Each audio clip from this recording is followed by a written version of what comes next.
Hi everyone, this is Vincent Lancy, and I wanted to check in with you all today to let you know that we are all in this together. I've had the opportunity to team up with some of my close friends and colleagues to share our stories, how coronavirus has affected us personally, and how it has also affected our businesses in efforts to bring us all together. Each day this week, I will release different testimonials from different industries and different states to bring us all together through our stories. Thank you to all of the people on the front line fighting this coronavirus. We appreciate you very much. Hi, this is Dr. Denise McDermott. I'm an adult and child psychiatrist in private practice in Manhattan Beach, California. The way the pandemic has affected my business directly is I've changed to all FaceTime appointments. Some of my patients had already done phone appointments before, so this was sort of a flexible transition. Last week, the flow of business was good. I'm going to see what's up for this week. One of my big concerns is that there are going to be less clients because everyone's just sort of hunkering down and staying inside. So I think what's really important for all of us as business owners and entrepreneurs is to really kind of look at our finances and maybe negotiate our rents with our commercial real estate because I have that every month. I'm also making sure my son's doing homeschooling. So for many of us as business owners, we're working from home and we might get interrupted by our children. So I'm making sure if that happens, which it hasn't happened that many times because I let my son know I'm on the FaceTime appointment. But that's also just part of being human. You know, when people hear my son shout out, they know that I'm working from home. So I think it really gives us like almost like vulnerable and transparent element. Another thing I want to say is that there are times where we're all going to have little panic or anxiety when we watch the news. So my big tip for me is like grab the news and go and get what I need for the day. Make sure I have food, shelter, clothing, fitness, reaching out to friendships, and just staying with a really healthy mindset.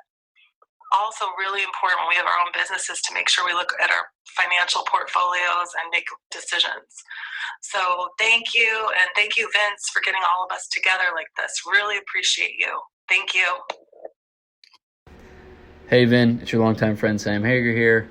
Just to give you a quick introduction, I am a business professional working in the liquor industry as a global supply chain manager. So to sum that up, I deal with supply and demand. We do forecasting for all sales across the country and as well as exports outside the country. And then we manage inventory and production to make sure that we can support our business.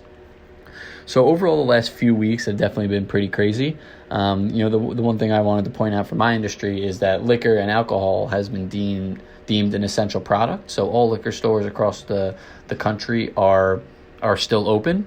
However, it's starting to get a little tricky because there are about 17 states that liquor boards control the sale and the management of that of the liquor in that state. So to see how those are going to operate over the next few weeks is definitely concerning. Again, Pennsylvania is the only state so far that is closed.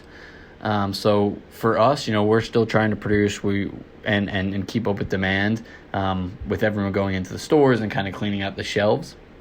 So we did see a surge in sales, and again, we are expecting a slowdown over the next month or two, which we're beginning to see. So right now, it's really just staying on our toes to make sure that if something does go into effect, that will slow down the industry or kind of put a stop on all sales of liquor. That's when it's going to be a big problem for my industry and my line of work. But right now, again, with it deemed as an essential product, we're still trying to produce to keep up with demand. I know that within my industry, there are distilleries around or across the globe that are really actually ramping up production on hand sanitizer and some other essential goods to help support the public. But yeah, overall it's been okay for the liquor industry right now. But again, expecting a possible downturn in sales. Thanks. Hello, Debbie Lundberg, founder and CEO of Presenting Powerfully and founder and co-host of the Business of Life Masterclass podcast. And while the coronavirus has certainly negatively impacted my business by cancellations of speaking engagements, strategy sessions, team and training and small group coaching, I'm down about $55,000. And yet, what I have been able to do with the coronavirus is assist others. And yes, while it's not bringing in revenue, it is certainly something that providing webinars and writing articles and being a resource for communication at this time has brought some joy, I dare say, from being able to assist and not feeling as though there was nothing that I could do. So anyway, while we're all in this together, it is important that, as I say, the hashtag kindness need not be quarantined gets spread, and we continue to focus on our gratitude and our goals, because we will be out of this at some point. Thank you. Hey, Glenn Metropolitan here with NHL alumni, Tampa Bay alumni. Coronavirus is obviously affecting everyone. I'm trying to utilize this time that I have in regards to do some good reading, catch up with friends on calls, and just trying to take positives out of it. I know everyone's kind of uncertain about the future, but I think it's a good time to kind of better yourself. That's kind of it. That's all I can say. And stay safe, stay well, eat well. My name is Mike Gorman. I'm the owner and founder of The Brothers Gorman. We are a wedding video and photography company.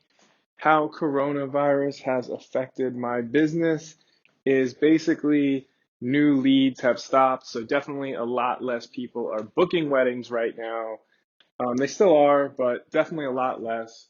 So a lot less weddings booked. And then at the same time, a lot of my weddings for May and now even into early June are starting to get postponed. So fortunately, for me anyway, my weddings aren't getting canceled. They're just getting postponed.